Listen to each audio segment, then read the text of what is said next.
ბათუმის ტურიზმის დეპარტამენტისა და გიდების ასოციაციასთან ერთად გიდების გადამზადების მორიგი პროექტი დღეს დაიწყო. პროექტის ფარგლებში ინგლისურ, რუსულ და თურქულენოვანი გიდების გადამზადება იგეგმება. როგორც ტურიზმის სააგენტოს წარმომადგენელი აცხადებს, ტურისტული ბაზრის გაზრდასთან ერთად გიდების მოთხოვნა მოიმატა. პროექტი წელს აჭარისა და იმერეთის მასშტაბით განხორციელდება. გადამზადების კურსი 2 კვირას გაგრძელდება და მასში 35 დაინტერესებული პირი მიიღებს მონაწილეობას. მონაწილეები ამ დროის განმავლობაში თეორიულ და ასევე პრაქტიკულ კურსს ქუთაისსა და ბათუმში გაივლიან.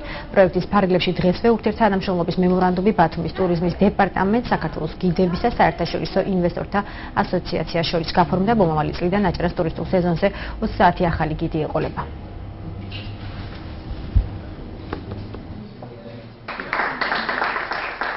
უკვე მეორე წელია ბათუმის ტურიზმის სააგენტო და საქართველოს გიდების ასოციაცია ახორციელებს გიდების გადამზადების პროექტს. წელსაც გადამზადდება უკვე თურქულ, ინგლისურ და რუსულენოვანი გიდები. დაახლოებით შეირჩა 30 ადამიანი კონკურსის საფუძველზე.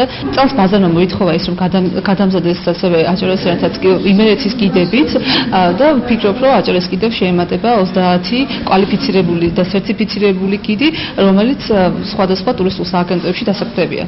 როგორც მოგეხსენებათ, ტურიზმის ინდუსტრია თანასწორად ვითარდება აჭარაში, ამასთან დაკავშირებით გვესაჭიროება ბევრი პროფესიონალი გიდები, ამიტომაც 2 კვირიანი ტრენინგები ტარდება ბათუმში. ამაში ვღებულობ მონაწილეობას, რომ მივიღო სერტიფიკატი და ვიყო სერტიფიცირებული გიდი და შემდეგ ვემსახურო ჩემს ქალაქს.